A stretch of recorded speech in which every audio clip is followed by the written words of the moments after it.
I'm in Stockholm in Sweden right now, and tonight I'm getting the sleeper train all the way from Stockholm to Hamburg in Germany. So the train leaves at 5:35 tonight and arrives at 8:51 tomorrow morning in Hamburg. There is also a train that arrives at around 6 a.m. I think, but luckily ours arrives a bit later, so we get a bit more sleep. So the route we're taking today takes us all the way through the south of Sweden, then across the bridge to Denmark and through to Germany. And this sleeper train is new, so it only launched in September this year, so 2022, and it cuts down the time it takes to get from London to Stockholm, or the other way around, from around 2 days to basically just over a day with the sleeper train. So if you haven't already, you can see my route on the way here, where I pass through Amsterdam, Copenhagen and Malmo. And on the way back, we'll just pass through Hamburg and then stay one night in Amsterdam before getting the Eurostar straight back to London. You can pass through Brussels instead of Amsterdam, and I think that's a little quicker. So the train between Hamburg and Amsterdam is 5 hours and 20 minutes, I think, with one 20-minute change in Osnabruck. The Eurostar is quicker between Brussels and London. So yeah, just gives you a bit more flexibility.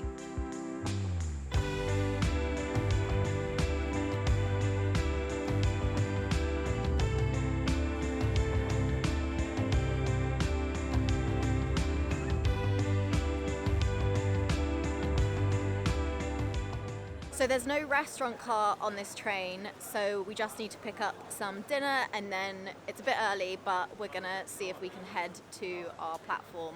See you in a bit. There's something about taking the train in Sweden which feels significant. It was here that the flight-free movement in Europe gained a lot of momentum. The terms flygskam and tagskurt emerged around 2017, which translates to flight shame and train brag, respectively. But more recently, the meaning of flygskam has been somewhat distorted, changing the original meaning of the word, but more on this later. We're just waiting on the platform now. It's about half an hour until the train leaves. So there have been a few problems with this train. It's new and not all the carriages have been added to it. So it is quite a relatively short train because basically all the countries that it passes through needed to sign off on all of the carriages. And basically Sweden and Germany signed off on all of them, but apparently Denmark didn't. But yeah, so it only has couchettes, so it doesn't have the kind of nicer cabins with less people. So the nicer cabins usually have like 3, 2 or 1 person, and it doesn't have a seating carriage, which is usually cheaper. So it only has the couchettes, which are in 4 and 6 formations, and they're nice, but they're just a bit more simple.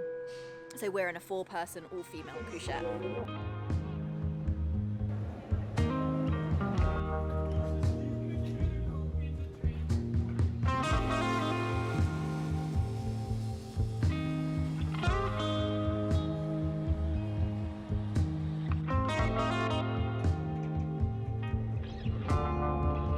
Okay, so we're in our couchette now. We were originally in a couchette with 2 other fascinating women who I'll tell you about in a minute. But I just asked if they had a spare couchette because I really don't like kind of disturbing people when I'm filming. So he just put me and my mum in a separate one. But we really got the best of both worlds because we got to meet these 2 incredible women. So one is a scientist who was at a conference all about nuclear disarmament, and the other was a researcher looking into the social science around the positive utopia images that climate activists like Fridays for Future have. And obviously I am so interested in that topic, and they were lovely and just amazing to meet them. And yeah, I'm sure it'll be more comfortable for them in there, and everyone will have more space, so worked out really well.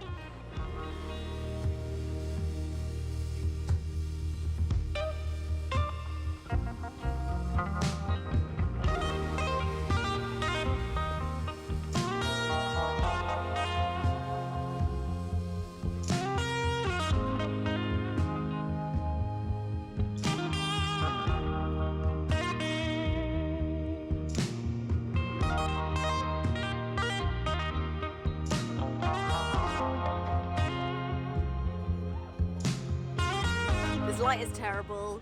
We'll have better light in the morning, so yeah, I'll give a full cabin tour in the morning. For now, my mum and I are just gonna have our dinner and settle in, maybe watch some shows, maybe read for a bit. Okay, so back to what I was talking about earlier. Flygskam is a noun. It means flight shame and refers to the feeling that can arise when you fly and feel guilty about the impact it has on the planet. But some, including very importantly airlines, have started to refer to this spontaneous feeling as a verb. They call it flight shaming, which instantly makes it seem like something people are doing to others, as if people are shaming others for flying, and this may well be happening. The internet especially is a breeding ground for people shaming others for all sorts of things, but it was never what was meant by the term flygskam. And I think the confusion is partly down to the word shame, which is different to guilt, although they're sometimes difficult to distinguish. Some think that guilt is more positive in that it leads to rectifying a behaviour, whereas shame leads to just feeling bad about ourselves. It seems to me that flygskam should really be flygskuld, which means fly guilt, because it's referring to feelings of guilt, which lead to a change in behaviour. Regardless, I think that when talking about climate action, it's probably best to find shared values with whoever you're with and focus on the benefits that taking action can have, whether that's personal or political. Anyway, enough of me rambling. Back to the sleeper train.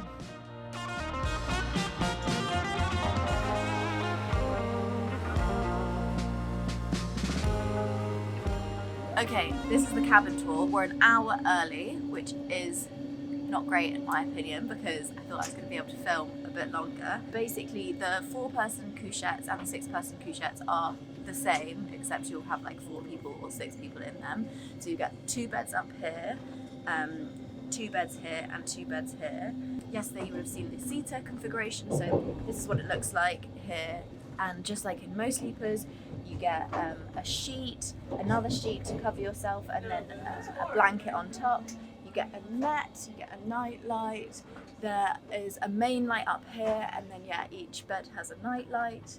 2 mirrors, a ladder, you get water, there's a bin there. 2 plugs, which is great because sometimes in couchettes you only have 1, which is really annoying. And you've got storage under the beds and over the corridor as well. And I'll just show you the toilets as well. Oh yeah, you've got a temperature control, which I really couldn't figure out last night. You can lock the door, you can slide the door shut and lock it. There's curtains, although these curtains were a bit short. Did let in the light from stations, so I kind of figured out how to put an extra sheet over it with a safety pin. Oh yeah, and there's also, you can turn down the volume of the announcements, although, that also didn't really work, so.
Okay, so we've arrived in Hamburg now, albeit an hour early, which I really am not a fan of. If they say you're arriving at a certain time, you should arrive at that time, no earlier, no later.